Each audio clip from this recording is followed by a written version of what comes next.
우리의 눈을 항상 하늘을 향해 라는 말씀으로 함께 은혜를 나누고자 합니다. 인간의 가장 큰 문제는 항상 남과 비교하며 사는 인생을 사는 것입니다. 인생의 불행의 시작이 어디서부터 시작됐냐?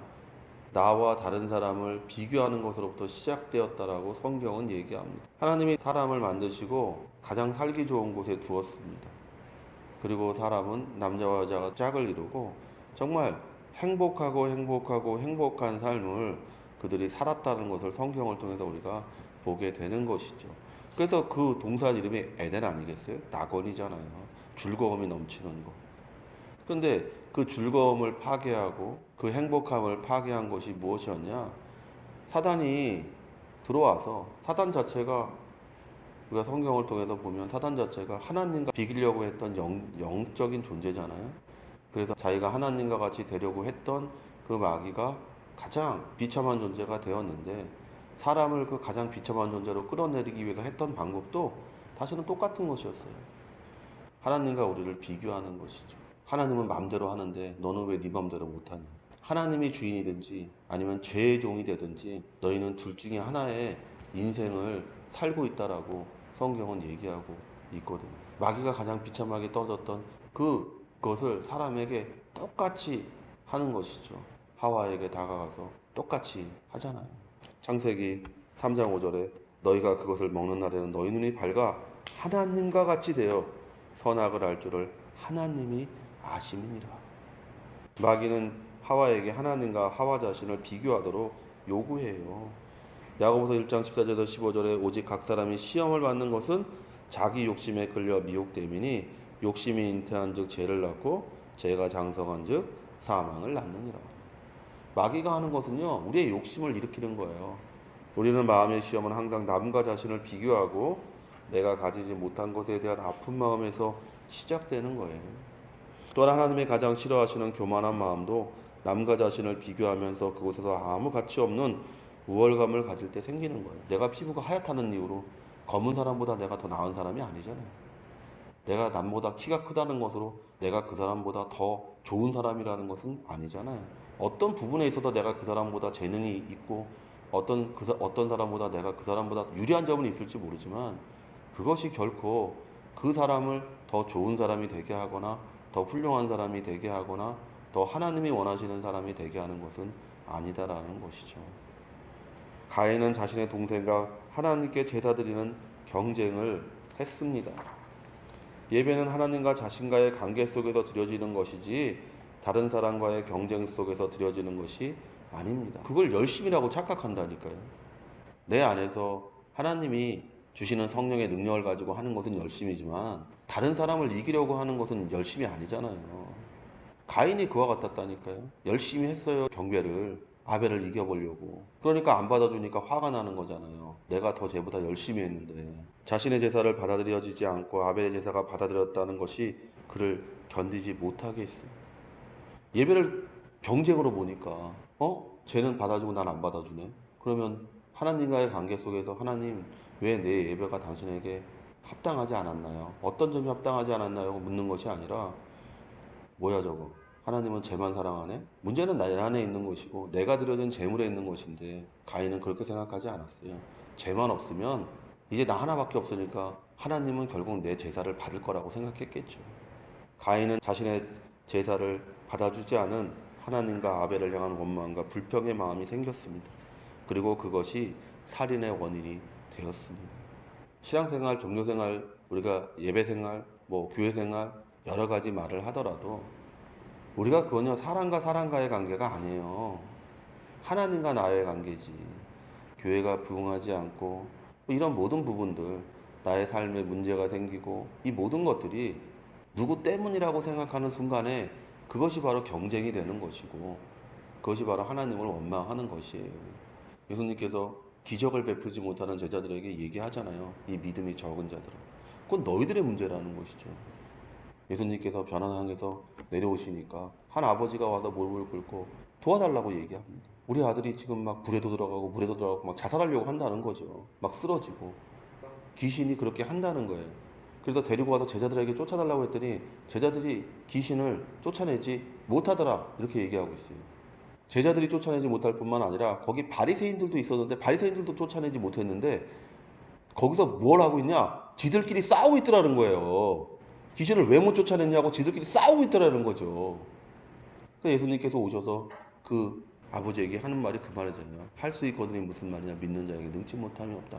그러니까 그 아버지가 무릎을 꿇고 예수님께 이렇게 고백하잖아요. 내가 믿습니다. 그러나 믿음을 더해 주십시오. 그러고 나서 귀신을 쫓아내니까 제자들이 예수님에게 와서 묻습니다.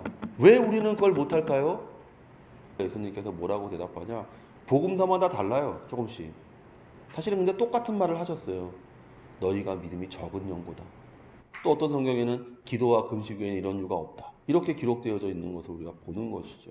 문제는 뭐냐? 하나님과의 나의 관계 속에서 내가 어떠한 마음을 가지고 있느냐는 것이지 다른 사람과 내가 경쟁하는 곳에 뭐가 있는 것이 아니라는 거예요. 그럼 어떤 삶이 의미 있고 가치 있는 삶입니까? 오늘 읽은 본문은 예수님이 부활하신 후에 제자들에게 나타나신 이야기입니다.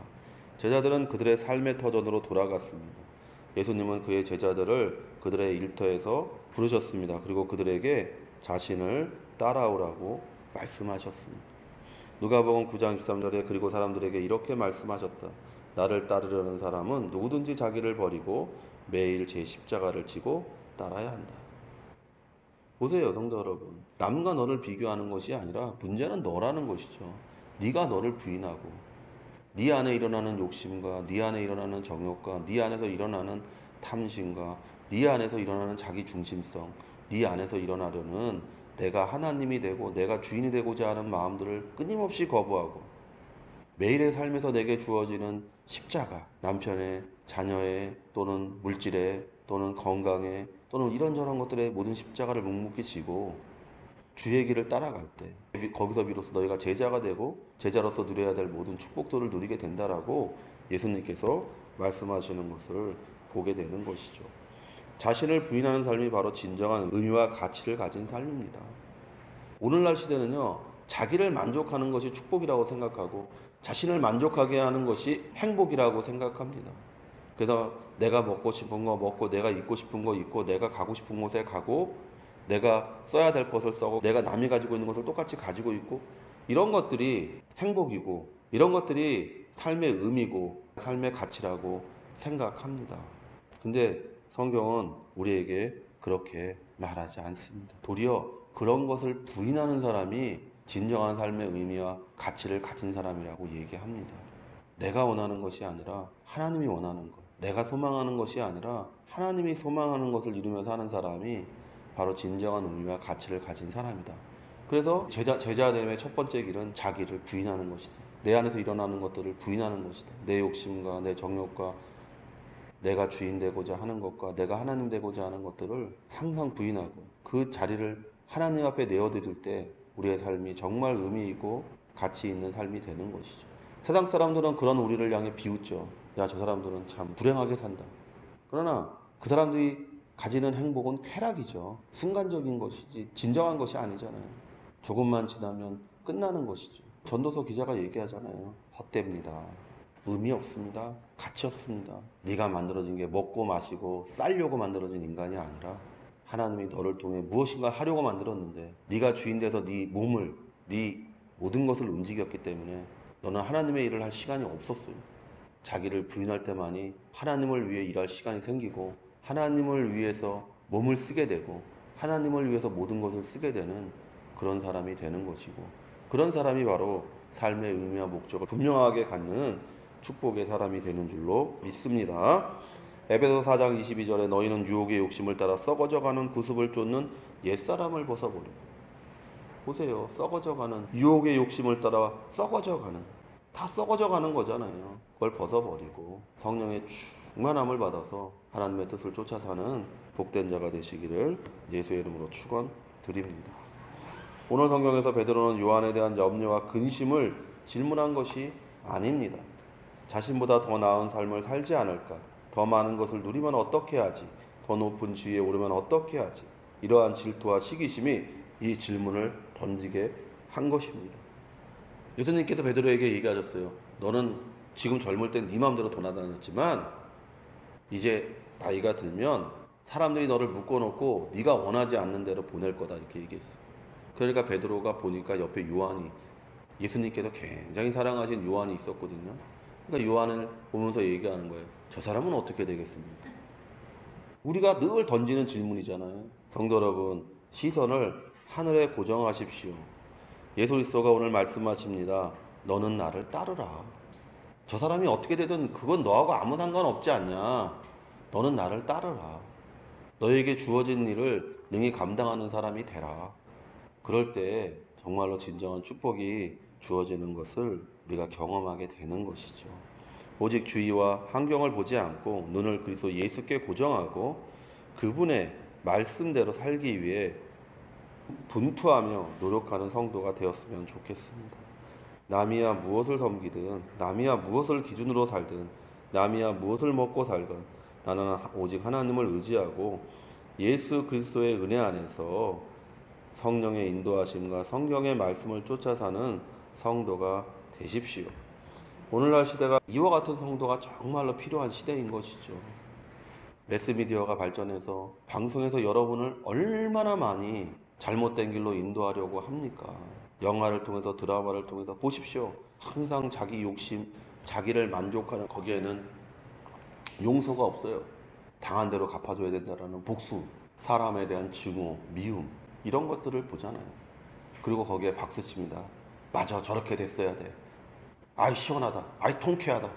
오늘날 시대가 대부분 다 그래요. 그리고 매스미디어에서는, 신문에서는 그것을 통해서 사람들에게 그러한 생각을 계속해서 불어넣고 있어요. 하늘을 봅시다. 그리고 흔들리지 않는 믿음으로 믿음의 완주를 이루어 마침내 약속된 모든 것을 누리는 성도가 되시기를 예수의 이름으로 축원을 드립니다.